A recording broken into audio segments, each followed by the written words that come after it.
like hooked up to way too many wires right now. It's kind of surreal, but anyway, Okay. so we're rolling, and the second we Okay. start rolling, the neighbors' kids come out, the lawnmowers start. But who Of gives a course. shit? Let's Of just be course. grateful to be here. It is the Yep. Psychotherapist Podcast, everyone. Thank you Yeah. for listening. Sir Hey, good Bobbert, morning. do, Yes, good morning, everyone. do you have that bowl, bro? Yeah, I do. I do. Let me get us started. We got it right here. And we're ready to roll.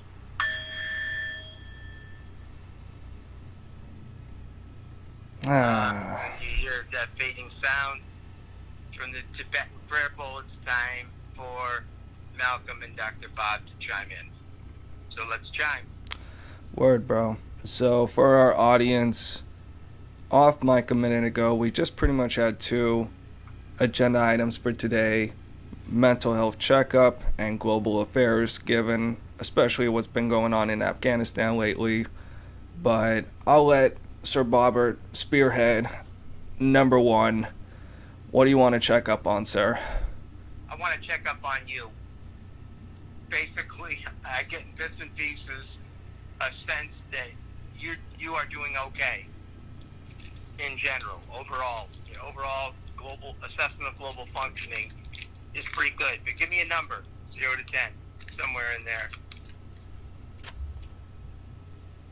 I suppose I would say seven, That'd be good. Okay, 6 or 7. excellent. Okay, and that's about where you've been. So that's excellent. Okay. And then the normal follow up question is, I'm sorry for this bag rattling. I'm having a snack here. The follow up question is, it's very rude, so I'll stop. The follow up You question is, motherfucker. yeah. Follow up question is, what would make that 6 or 7? Bring it up one. What in So, your life? If something in your life changed, or something in you changed.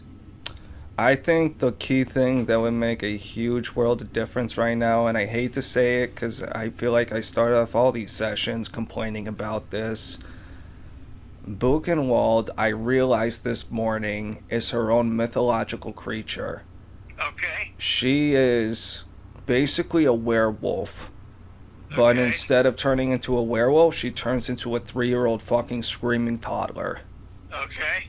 And it's really creepy and unsettling, and it's just getting it's a little bit like Biden, where it's like funny at first, but as it goes on, it just gets more and more unsettling.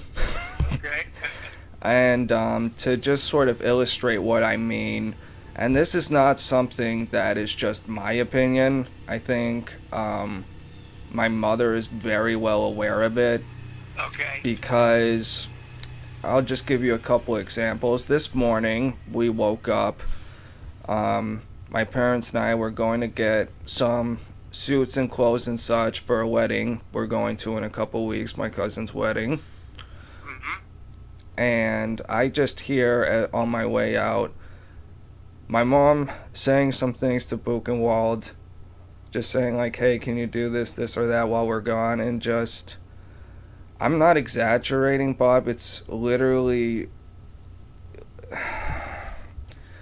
it's like she has these mental breakdowns at the littlest things nowadays. Mm-hmm. Like a week or so ago, I drove her to her friends.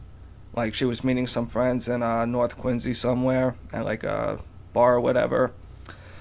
And the whole way she was snipping and sniping and telling me how to drive, and just the neuroticism and control, and it was very annoying. And I kept just telling her to shut up, please, and let me drive, Mm-hmm. because anytime I even just like looked at my phone for half a second, she would freak out. So at one point, we're on the highway, and I just take both my hands off the wheel Ah. for just like a half a second. You know what I Mm-hmm. mean? I just take them off and put them back on, basically, like what, and Yep. she literally had a mental hysterical breakdown in tears, crying her. Stop that! You're gonna get us. I'm coming back. I'm coming back. You Yeah. turn around. It's You it's crazy man. Yeah. it's a literal like three. She literally morphs into a 3-year-old. Did I ever tell you the popcorn story? No. Finish this one first? Nothing. I just excuse me. I just did it for half a second, and then I just kept driving, and then she's literally crying and having this Karen meltdown, and I just said, "This is pathetic. You need to just stop acting like a little tiny baby at every little thing. This is just really whatever." And she's like, "No, I am excited." Except when she needs to drive herself to fucking get ice cream, you know? Right. Then right. it's not an issue, but it's just, the popcorn story is just the most baffling shit, because I literally, it's not just like I hear her like whiny voice, which my mom says just, "Oh my god, this whininess, I just want to drown this child." That's an actual quote, I swear to Blob. And, no, I'm kidding, but, so I noticed like, we get takeout from like the 99 every couple weeks or whatever. Okay. And at first it was always my mom and my sister bitching over popcorn because there wasn't enough, because they wanted one bag or whatever. So now we get 2 bags. The 99 gets your popcorn, right? Yeah. And I noticed for weeks that of the 2 bags, every single time, Buchenwald will just pick one up, bring it, and put it in front of her like it's just her own little bag that's just for her, snack out of it when she's like halfway done with her dinner or whatever, you know, just eat the whole bag basically. Is she aware of her behavior? Yeah, she deserves it. Or she feels she deserves it? There's another bag, Bob. There's another bag for the rest of you peasants. Oh, okay, right, all right. Okay. So, I didn't say anything about this, but I knew it was like a trigger, because there was just this obvious entitlement to just the popcorn. And my sister Hermione was over to witness this, so it wasn't just my word. She'll tell you. Okay. we get the 99.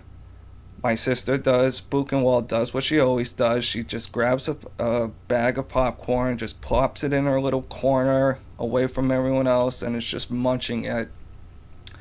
And she just puts her hand in it. I think at some point my mom puts her hand in it, and then at some point I just ask, "Can you please pass the popcorn?" And this I knew was like firing a missile, but it was too hilarious because I was telling my Hermione about it earlier, so it was kind of like a watch this fucking moment. And You're just setting it up. This is just a trigger, bro, because she just goes, "There's another bag." She just immediately, like, territorial. She's very much like my dog with his toys. Like, if you put a hand near his bone, he's just... So, my Hermione was just like, "He just asked to pass the popcorn." And I was just going... She's like, "No, you'll put your hand in it. Get another bag." And I was like, "Caitlin, I can just pour it on my plate. It's not a big deal." And it's like this whole shit show or whatever. So I end up taking and just pouring a little on my plate, but there's a second bag on the counter, and after dinner I walk over to it. Buchenwald, we make eye contact, and Hermione is there basically in the middle to witness it all. Buchenwald was annoying me basically very much at that point, so I just look at her, I open the popcorn bag, and I just put my hand in and take a pinch out. And literally, Buchenwald broke into tears. She said, "Oh my God, Malcolm, you ruined it now." Because I know her plan was to just steal the other bag and hide it under her fucking mattress, because she's like a Karen psychopath who can't deal with sharing. Oh, that is too funny. It's just her... Like, the idea that I would have anything, a crumb off her fucking divine entitled little plate. I mean, I'm not kidding, literally broke down into tears. I saw her face. Well, if I took a photo There is no way anyone on earth could look at that photo and just be like, oh yeah, that's a very emotionally stable person. So did she actually eat any of it? Oh, I'm sure she ended up eating all of it. I don't know. Okay. I didn't give a fuck. I just wanted to fucking...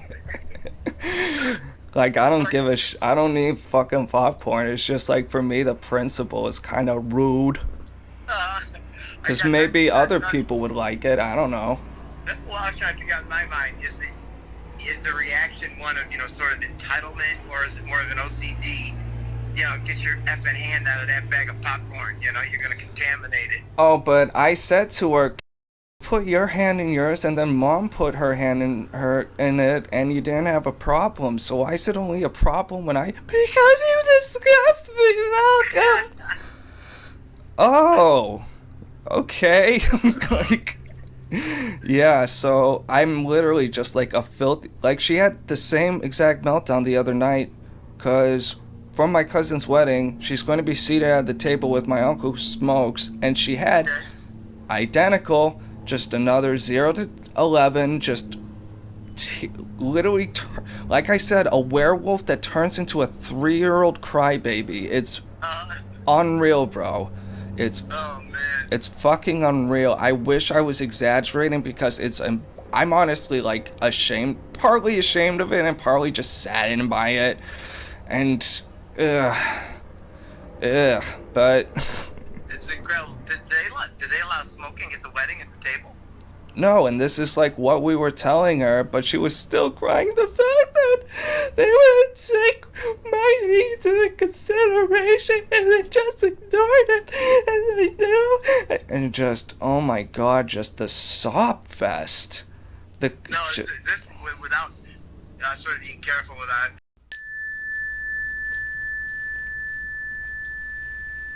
Just make a note to edit that. Yeah, and also the use of the names about two seconds ago. You might want to edit that part too. Oh, whose name did I say? The person we're talking about. Ah, shit. Nuggets. Oh well, I'll take care of it all in post. We're good. I'm making notations here, okay? No, I got all these notes in front of me. This is good. This will be easy. Good. Anyway. Good. We're doing it. We're actualizing HIPAA while we're doing it. Hell yeah. Yeah. Live by the HIPAA, die by the HIPAA, bro.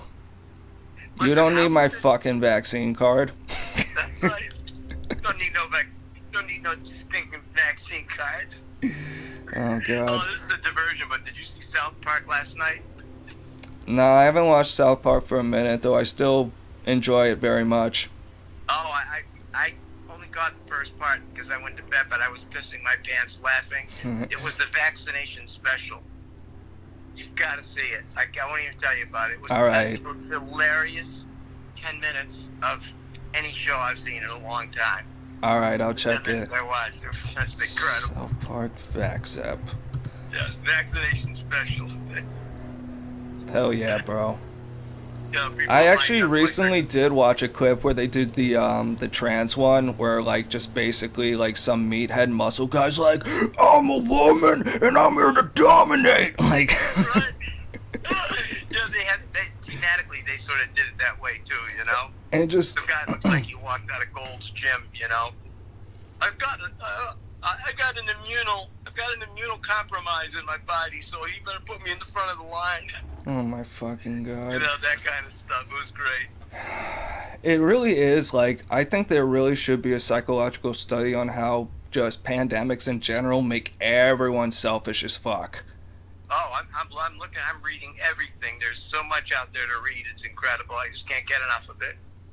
Literally, just everyone is like, if only everyone just bowed and submitted to my fucking will, everything would be perfect. It's like when you're playing an online fucking video game and you have that one whiny teammate who's like, if everyone just did what I said we'd do it, we'd be winning. We'd be and then everyone's like, dude, shut up. We don't give a shit. And then like me and my buddies would start shooting at that guy, and he would get so mad. What the fuck? Exactly. That's what happened in the Vietnam War, you know? Yeah. The guys out of West Point started minimizing the foot soldiers. They shot them. Oh, I've heard Jesus enough. Christ. They look at each other and say, "We've heard enough of this bastard," and bang, bang. Man, that's some Wild West shit. At least, thank God, I don't think that shit ever happened in Afghanistan amongst No, I don't Americans. It think was it- always like someone infiltrating that would be Yeah. the closest thing. No, they were in the jungles, in Vietnam, so nobody was really watching what was And they happening. didn't have drones to, like, keep an eye on everyone all the time. Exactly. So yeah, Vince. So this is a great story, though, the popcorn story. It is just emblematic of something else. Symbolic of something. I don't know what. I think it's Person's symbolic of. personality. Oh, I'm sorry. Finish your thought. No, of that person's personality, basically. Yeah, I think it's a combination of just somewhat. Like I said, a werewolf that turns into a 3-year-old little toddler. Just me, me, me, me, me. Now, if you were in a restaurant, how would this play out with the popcorn? Probably not.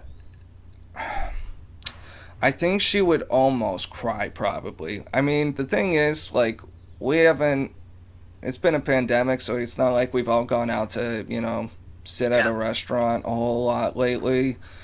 But what they would say things, they are just can be embarrassing in public. Like, they think they're being subtle. They're really not. Yeah. It's not as bad as when we're just at home because I just feel so bad for every neighbor within a half-mile radius. I really do. Like, I swear to God, one of the neighbors, this is something my mom told me. My mom was talking with her and said, "Oh, have you heard those Fisher cats lately? You know what a Fisher cat sounds like, right?" Yeah. And fucking my neighbor apparently just snapped back, "Oh, I thought it was you." Oh my God! Pull the dagger out. I will be they're hopeless. They're like the Afghan army, fucking Bob. No matter how many times I tell them, "Hey, you care so much," because I don't give a shit, but well, on a minimal respectful level I do, because I just feel so bad for everyone around us and them, the demons themselves, but I'm done trying to tell them you care so much about what the neighbors hear and stuff, but you just never seem to give a shit when it's your turn to yell and be indignant and go after everyone, and the door's wide open, and this is this is why I'm stuck at 7 or 6, Bob. Yeah, okay, got it. Boy, beautiful, beautiful description of it. You paint a great picture there. Yes. So it's not like it's a quagmire that I'm like, all doom and gloom about. Because I gotta work on this LSAT stuff and I got shit to do. Yeah, so it's nothing that you need, that you have to change specifically. It's how you have to adapt to the environment around you, or deal with it, or cope with it, or whatever. Yes, and I think the best solution, and it's something I've started adapting myself to this week, is just basically, although I may not have much time to really do it because of, the Delta season's coming up, I think, my guess would be, but the solution would just to be use the office space more.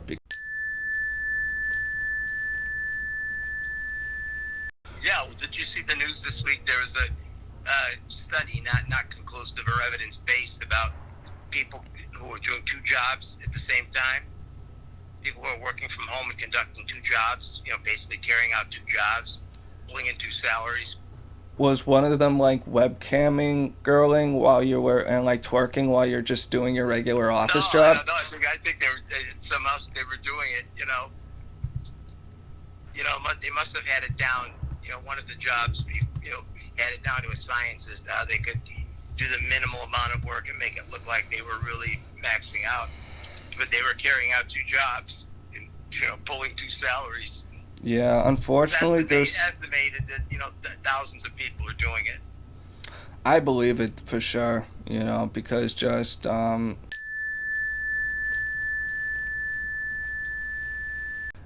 Yeah, I get it.